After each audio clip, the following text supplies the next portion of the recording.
Now, I want to get busy on the first couple of subjects for today. Everybody that's okay, say I'm okay. Here's the first subject that I've found so interesting. I want to share it with you. Then I want to talk about personal development, the subject that I started listening to age 25 that revolutionized my whole life, from my mentor, Mr. Earl Schoaf. Here's an interesting subject. Just jot it down now. It's called enlightened self-interest. Enlightened self-interest.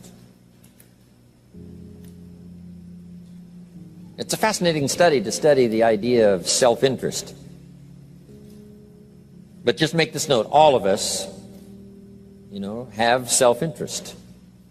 The key is for it to be enlightened so that everybody wins and no one loses. Our first interest is to survive. What does it take to survive? Our second interest is to succeed. What does it take to succeed? What does it take for me personally to survive and to succeed? Can I legitimately be interested enough in the things that help me both succeed and survive? And here's what I discovered. The answer is yes. It's possible to exercise self-interest, but to do it in such a way that no one loses, everyone benefits.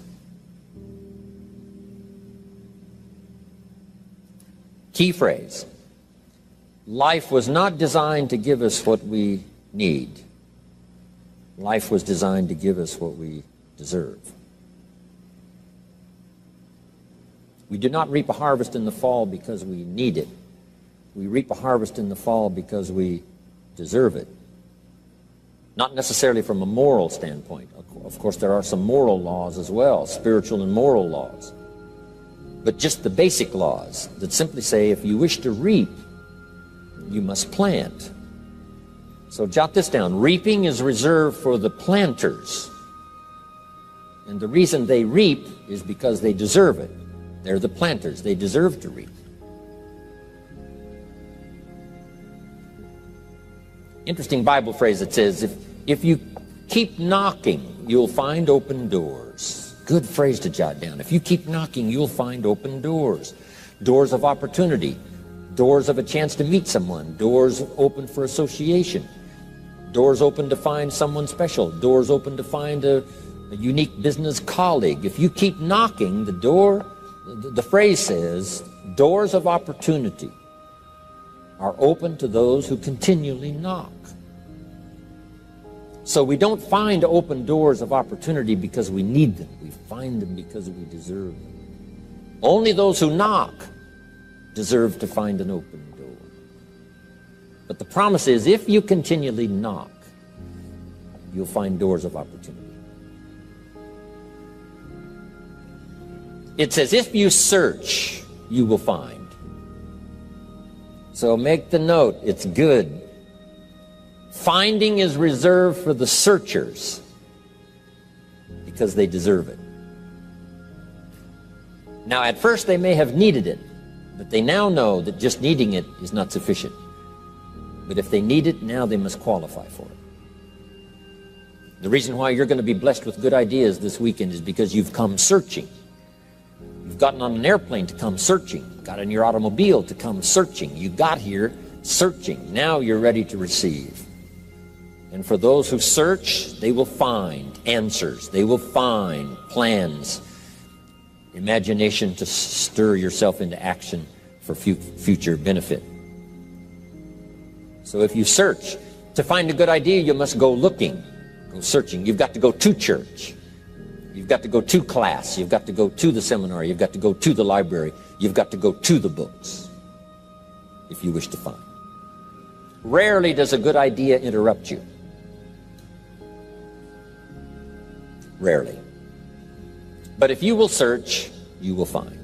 So we get not what we need, but we get what we deserve. It says if you ask, someone has an answer. If you keep asking, the answers belong to you, because by virtue of asking, you have qualified. So we don't get what we need, we get what we deserve. The mother on welfare should be taught in some small manner that hopefully she can begin deserving the welfare check. Not getting it because she needs it, but now starting to get it because she deserves it. If the welfare worker says to Mary, Mary, I brought a bucket of paint and a paintbrush, and the next time I come, if the door is painted and the fence here in front is painted, I give you the check for $450. Not that painting the door and painting the fence is worth $450. It's not worth that much, but it is the beginning of the process. So make that note. I want to begin the process of deserving. What would that be? What process should I begin engaging in to deserve good health, to deserve a good relationship, to deserve prosperity, to deserve an enterprise, to deserve the opportunity to build a city? What must I do to begin the process of deserving? So now the welfare worker comes back and the door is painted and the fence is painted, and now Mary gets the $450 to help take care of her children, not because she needs it, but because she's beginning to deserve it. Then the welfare worker thinks of some other project. She said, Mary, if these weeds are gone and this little garden is cultivated, when I come back, now that the door is painted and the fence is painted, if the weeds are gone and this little garden is cultivated, you get the $450. And step by step, a new life is emerging, learning the process of deserving it, not just needing. We teach our children at home, right? Child says, I need $10. So that language doesn't work here. There's plenty of money here, and the vaults are full. But to say I need $10 is not how you open the vault. So the child says what? Wow, how can I get that $10 that I need? So here's what they learn to say. How could I earn $10? Now the vault opens up. Now the money starts to flow. How could I earn $10? What could I do to earn the money? Not to get the money because you need it. Maybe you need the money. That's, all of us have needs. But here the key is to figure out how to open the vault, how to open the bank, how to open this unbelievable flow of resources to come our way. And here's the key: to deserve it, not to need it. You can't walk out to the field and say to the field, I need a crop. Here's what the field says. Here's what the ground says. Who is this clown that brings me his need but brings me no seed? So jot that down. Take your seed to the marketplace, not your need.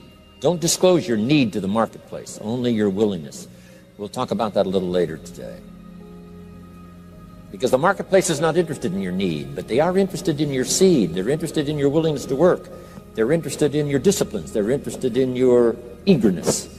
They're interested in your vitality and your work ethic. That's what the marketplace is interested in. Not your need, but your seed. Okay. We get what we deserve. Old Testament God says, if you'll move toward me, I'll move toward you. See, that's how you get those occasions to meet God. You must make the move. God could say, you don't move, I don't move. You say, well, that's arbitrary. Well, when you're God, you can make it that way.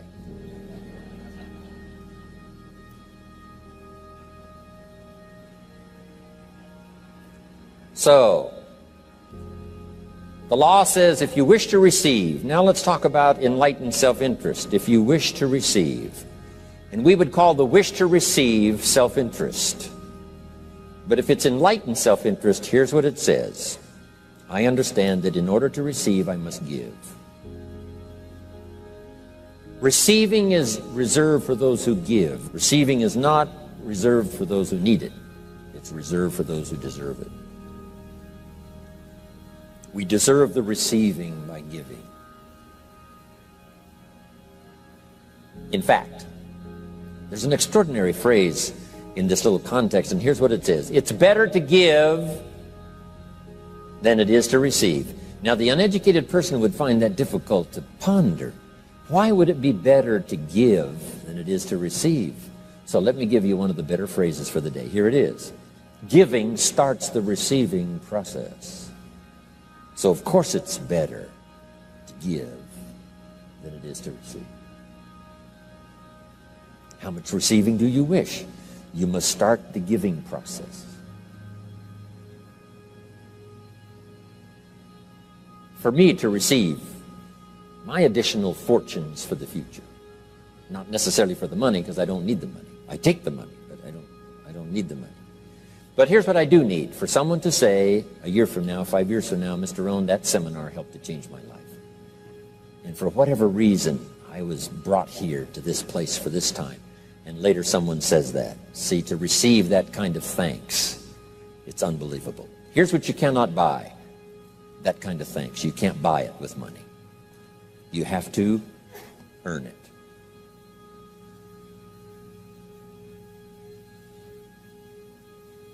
Now let's expand a little further now. It's called the law of riches and wealth. In our own self-interest, if we wish to be rich and wealthy and prosperous and healthy and all the valuable things we can think of for the human experience, how could we get there? It's understanding the law of enlightened self-interest and the law of deserving.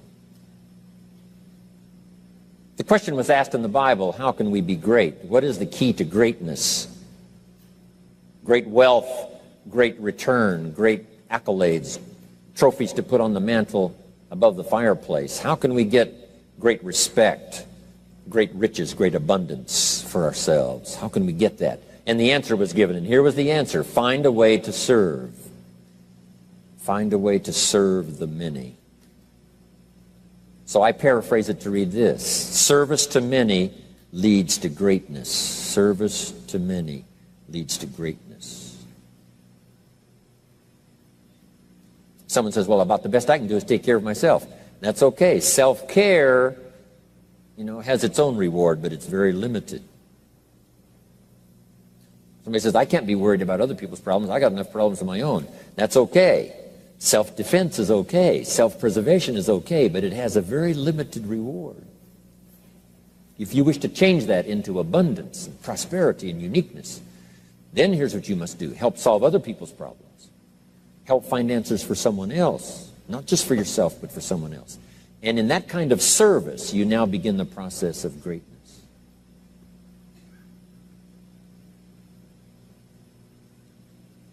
Someone asked the question, how can I be ruler over many? How could I manage a lot of people? How could I be the leader of a vast movement or enterprise? Here was the answer. Nothing wrong with that wish. We call that self-interest of the highest kind. Wishing to be the manager, the ruler, wishing to be presiding over many people. Here was the answer. Be faithful when the amounts are small. Be faithful when there's just a few. Be disciplined when there's only a few. That starts to entitle you to someday be ruler over many. You say, well, if I had a big organization, I'd really run it with a strong hand and I'd be a fabulous leader. But I've only got a few and I don't know where they are. See, that's not going to work. If you wish to preside over riches, you must start when the amounts are small. Someone says, oh, if I had a fortune, I'd really take good care of it, but I've only got a paycheck, I don't know where it goes. See, not knowing where it goes disqualifies you now for presiding over the fortune. We've all heard that, right? I don't know where it all goes. Did you ever hear that expression? Oh, we'd love to have you run the company. You don't know where it all goes. Somebody says, it just gets away from me. Oh, we'd love to have you run the world, right? It just gets away from you. Somebody says, it's only pennies and it's only a few. Here's where you begin to qualify for abundance and riches and greatness and respect, is to be disciplined when the amounts are small. Someone finds it unique, right, that this many people would come and hear what I've got to say for a whole weekend, but this is not where I started. I started with just a few. But I was so on fire with the few, trying to translate for them in my awkward ways back then. what had happened to me. My life got changed, my income got changed, my health got changed, everything got changed for the better. And now I've lived the most extraordinary life. But it started with my passion for just a few, to translate for just the few. Someone says, well, there's just a few here. You know, does this meeting matter when there's only a few? And the answer is yes. Jot this down. You never know who's in the audience, whether it's a few or 1,000 or whatever. But you got to be faithful when there's just a few. Tell your story when there's just a few. Be just as passionate about ideas that can change someone's life when there's just a few. Now you begin. You're not fully qualified, but you begin the qualification to someday speak to many. Someday preside over a vast crowd.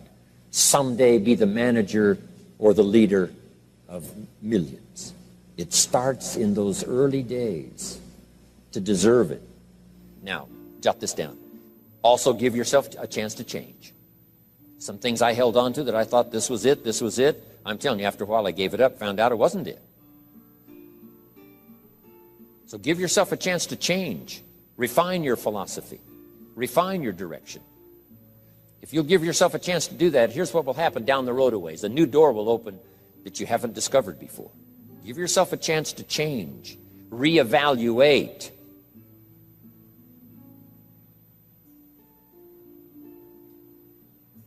Okay. So let your library be a testimonial of your dedicated interest in accelerated personal development, that you will read whatever you have to read, you will hear whatever you must hear, and you will watch and see whatever you must see in order to make your life refined and worthwhile and achieve all of your purposes. That's what I want this stopping station to be these 3 days. Just to come here and sit for a while and listen and ponder and take notes and work hard and see if you can't absorb, get all that you possibly can here so that it will start to refine your life even before you get on an airplane and fly back to wherever you came from, before you get in your car and drive away. What we share with you here, with all the rest that you've learned, this will be a catalyst to start a process even before you get home that'll start working for you. Some of you are going to set some goals. We're going to do the workshop tomorrow, designing the next 10 years. Hopefully you'll come up with some new promises, some new objectives, some new ideas.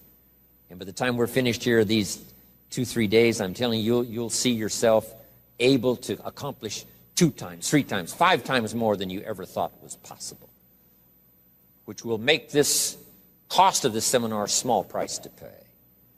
And hopefully it'll make the time you spent here small price to pay compared to making this an investment in your future, in what will flow in terms of money and income and return and reward and respect and dignity and accolades, trophies, all the stuff that can be yours. A marriage that lasts forever, a friendship that nourishes you forever, things that you'll find that you'll keep and treasure for a lifetime. Hopefully this is one of those weekends. It takes a lot of effort to learn. It takes a lot of effort to grow. It takes a lot of effort to decide and debate. But jot this down. It's all worth the price. Whatever stimulates you to think, whatever stimulates you to wonder, whatever stimulates you to react or even to debate, even if you hear something you say, well, that's not right, see, that's still valuable. It means you're awake. It means you're alert. It means you're alive. It means your mind is ready to take on something, whether it's agreeable or not agreeable. Something right, something wrong. Who cares what it is? We've got to listen to a variety of voices. And some are going to come from the left and some are going to come from the right. And some are going to come from mysterious sources. And some will try to entice you with all kinds of stuff. But that's okay, just so you're alive and alert and awake, ready to process anything that comes your way. Take the best of it and make it beneficial for you, so that tomorrow you walk with a stronger step. Next month you see a clearer vision. And a month from now, the purpose for your life is multiplied by 2, 3, 5. That's what I want to create here. So, now, to hurry and get through, because we have so many subjects to cover, let's cover now some other things under personal development. Here's one that's important as you read and as you listen and as you study and as you grow and as you take notes and as you fill up your journal. And then try to work on the ideas to make yourself valuable in the marketplace. Here's something to remember under personal development, some things I had to learn. First, steps to success. First of all, you need good ideas. Just decide right now you're going to accelerate your plan for collecting good ideas. Ideas for your life, ideas for your health, ideas for your marriage, your relationships. Ideas that stimulate. One idea sometimes leads to the next, needs to the next. And the 4 or 5 ideas in the future that really thrust acceleration into your life, you couldn't have gotten unless you went through the first one and the second one and the third one. Next, you need good plans. So we're going to talk about time management and game plans tomorrow. You need a good health plan. Traveling around the world, you can imagine the kind of health plan I have to have. If I didn't have a superb, extreme, got to underline the word extreme, if I didn't have a superb, extreme health plan, do you think I could travel all over the world? People look at my calendar and say, impossible. I'm the only one that can do it. Everyone else is too young. Incredible. But I've got to be extremely healthy. I can't let up at all in terms of diet and nutrition, exercise, all that stuff in order to stay healthy. So a good health plan, a good family plan. Here's a good one, a good marriage plan. Some people just go along married with their fingers crossed. You've got to have a better plan than that. Some are whistling in the dark, hoping everything will work out. Not a good plan.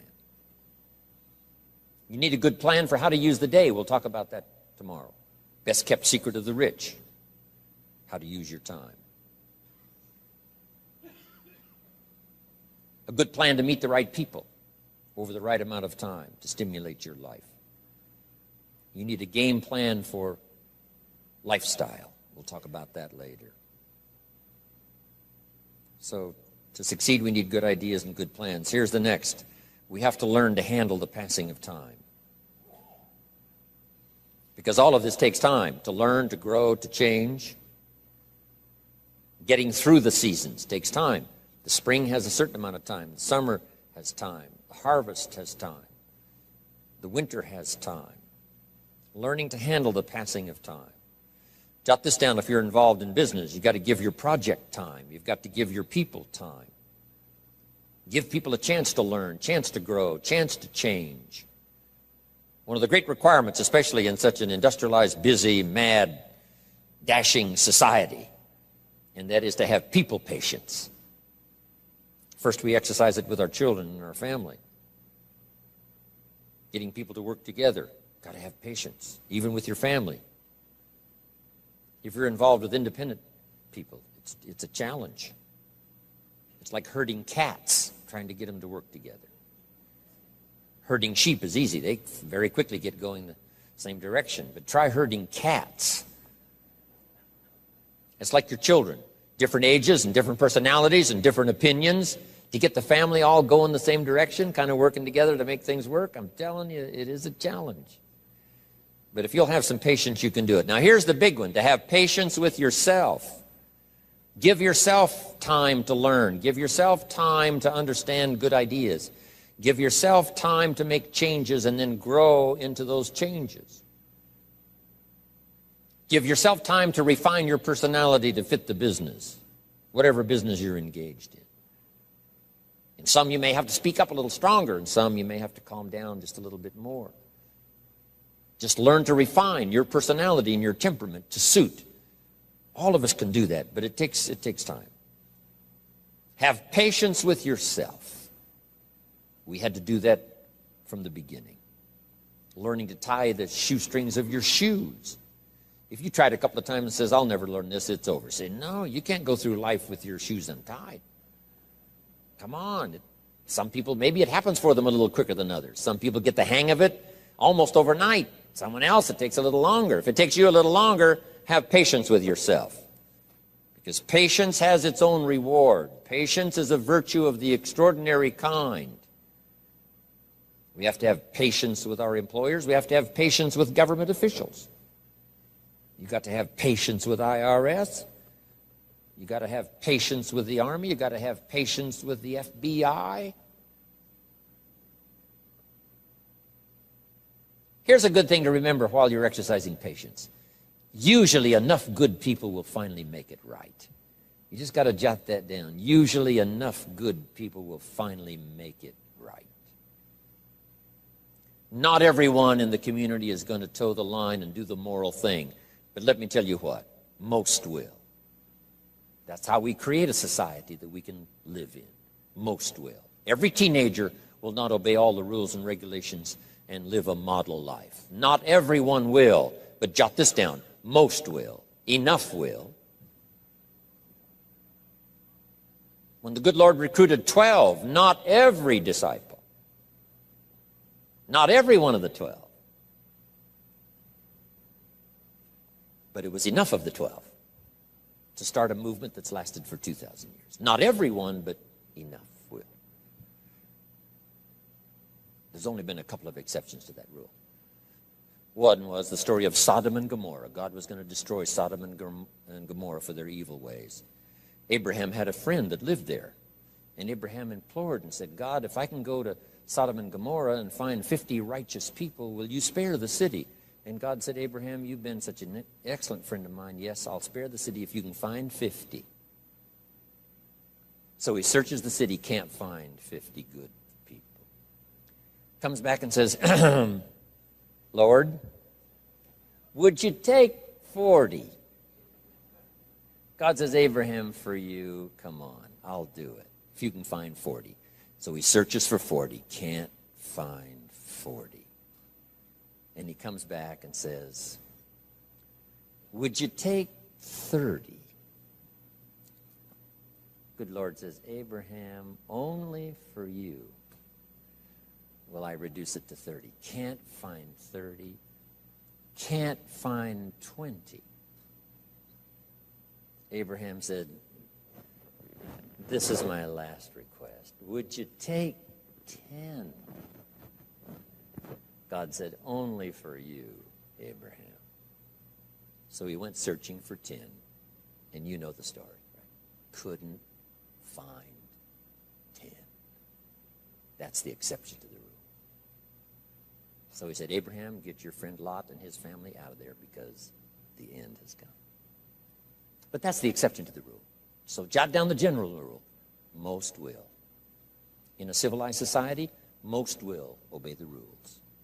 In government, most will. Not every senator will, but what? Enough will to build a stable government and a future. Not everyone in the armed forces will, but enough will. Not everyone in the community will, but enough will. Not every teenager in this high school will, but I'm telling you, the most will. And that's how we survive in a civilized society, because most will. And that's a good feeling to know. Most will.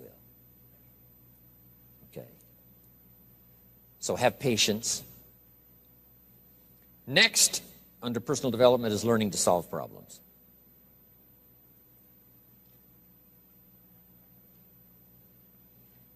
By the way, having patience with the seasons takes time to develop the crop. You can't plant the seed, dig around it in a few days saying, where is it, where is it? And you can't really help. All you can do is nourish. Some people plant in the spring, leave in the summer. Just haven't got the patience to last. So next comes solving problems. Business problems, family problems, personal problems, financial problems, emotional problems. There's all kinds. Here's a good idea I found in solving problems. Every once in a while you've got to, I haven't got it here, but I can just describe it for you. Take a piece of paper, put a line down the center of the paper, and on the left side describe the problem. So just jot that down. A piece of paper in half, on the left side describe the problem. Sometimes it's a good idea to take a problem out of your head and put it on paper. We'll talk a little bit more tomorrow about how to think on paper. This is one of the ways to think on paper. Our mind usually is too busy sometimes to sort things out. So if you take it out of your mind, put it on paper, what is the problem? And you should describe to the best of your ability what the problem is. And then ask this question, is that all of it? Because if you're going to prescribe something for the problem, you need to know what all of it is. When you've got it all listed, On the other side now of the paper is called answers and solutions. The problem on one side, answers and solutions on the other side. And now let me give you 3 questions. 3 questions that can help solve most any problem. Here are those questions. Number 1, what could I do? So just jot that down. What could I do? Then you start developing what we call working papers. And the working papers consist of making a list of the things you could do to solve this problem. Number 1, and you say, well, number 1 would take too long. I can see that right now. Let's go to number 2. Maybe that's the answer. Number 3, no, that isn't it. And let's say you've got several points now and you've done your best to try to solve the problem yourself and you can't solve it yourself. Here's the second question. What could I read? Maybe somebody spent a lifetime researching the problem you've got, and they've got some excellent answers from a lifetime of research. Maybe in your own journal you've taken notes before on something. You say, hey, I remember a class I took. Seems like there were some answers there, so you go back, do a little research. So under number 2 is research. And if you search, what? You will find. If you research, you will find. Search and research.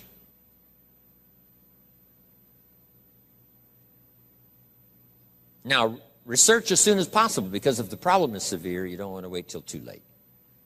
My friend Kenny comes to me and says, he just lost a beautiful lady, fabulous lady. They got a divorce. She was really something. Then after his divorce, he comes to me and says, you know, it's over. But he says, you know, something strange. He said, I found a book in my own library that I think would have saved my marriage if I had read it before my divorce. And it was a book entitled How to Live with Another Person. He said, I should have read that book a long time ago. He finally read it, but it was a little late.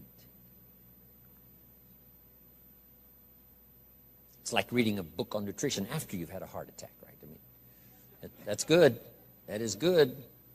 But gosh, it's so much better to read it before. Spare yourself the agony and the lost time and maybe the loss of your life. Now, if you tried to solve it yourself and you can't solve it and you've researched and it doesn't seem like you've got the answer, here's number 3. The third question is, who could I ask? Is there someone around me that might have the answer to my problem? Now, under that, put this. Don't ask first now. Try to solve it yourself. Develop some working papers. What you think you might do, that still isn't it. Here's some books I've read. This guy's crazy. This guy, no answers, haven't got it. Now I ask. But if you now can show your working papers to who you ask, you can't believe how swift the answer will come. All of us have heard this, but let's remind ourselves one more time and put it in your notes. We all love to help people who, first of all, try to help themselves. Back to the philosophy of deserve. I've tried to work it out, haven't got the answer. Maybe you can help me. Somebody is very willing to help you if they know you've tried first to help yourself. It works that way with our children, right? My daughter Linda, before she got married, used to travel a lot. She comes to me and said, Daddy, I'm headed for Thailand. I said, wonderful. She said, I've saved up my money. I said, fantastic. She said, I've got $1,000. I said, wonderful. She said, the kids wanted to go here, wanted to go there. I didn't go. They wanted to buy this, wanted to buy that. I didn't buy. I got my money put aside, $1,000. I said, Linda, unbelievable. You must be my daughter. That's fantastic. Now, she said, to make the trip, I only need a couple of thousand more. An easy 2,000, right? But she knew she couldn't get the whole 3. But she knew that if she worked hard to the best of her ability and put that first 1,000 together, the next 2 was easy, right? Okay. So, develop your working papers. Do your best to solve problems. Here's why you try to solve it on your own first. You need the mental and emotional muscle. You need the discipline. If you just quickly go to the answer, somebody that's got it, now you're not developing the muscle. You're not developing the discipline to solve your own problems, because there may come a day when there's no one else to ask. So you need the rhythm of learning, the rhythm of trying, the rhythm of seeing if you can do it first to build the emotional, mental muscle. Okay.